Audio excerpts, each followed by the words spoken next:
বিবি মারিয়াম, জি, আমার আম্মা। কি অবস্থা বলেন? অবস্থা আছে, ১ মাস ওষুধ খাওয়াইছি আরকি।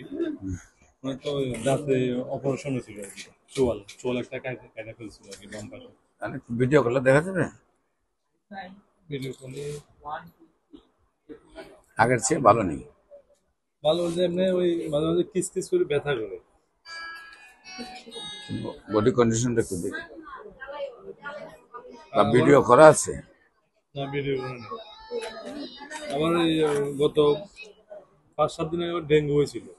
আবার হসপিটালে ভর্তি ছিল, প্রায় ৫-৬ দিন ভর্তি ছিল। আপনার মন? হ্যাঁ, তখন ওই যে ওষুধটা খাওয়ানি হয় নাই আরকি। তা আপনি লাস্টে আমার একটু ফোন দিতেন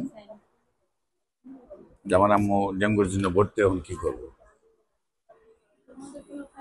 আপনি কোনো কারণে যদি হাসপাতালে ভর্তি থাকেন, তখন ওষুধ খাওয়া বন্ধ করা যাবে না। 3টা ছোট পানির শিশিতে হ্যাঁ, 1 ফোঁটা করে 3 ভাগ করে ওষুধ মিক্সড করে নেবেন। সকালে 26টা, দুপুরে 26টা, রাতে 26টা। উনি এরকম সাদা পানি দেখলে তো কেউ কিছু বলবে না।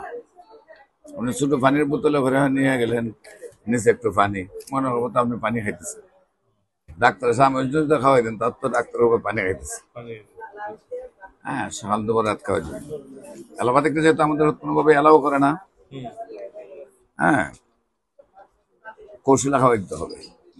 মানে এরা আমাদের লাস্টে ওষুধ সম্পর্কে কিছু বুঝে না। লাস্টে ৫-৬ দিন গ্যাপ গেছে। এদের যে সারাদিন গলা পাড়া মারা ধরেন যে একটা ওষুধের নাম কো হোমিওপ্যাথিকের বলতে পারবেন।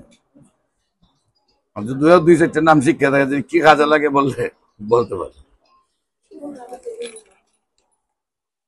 সত্যি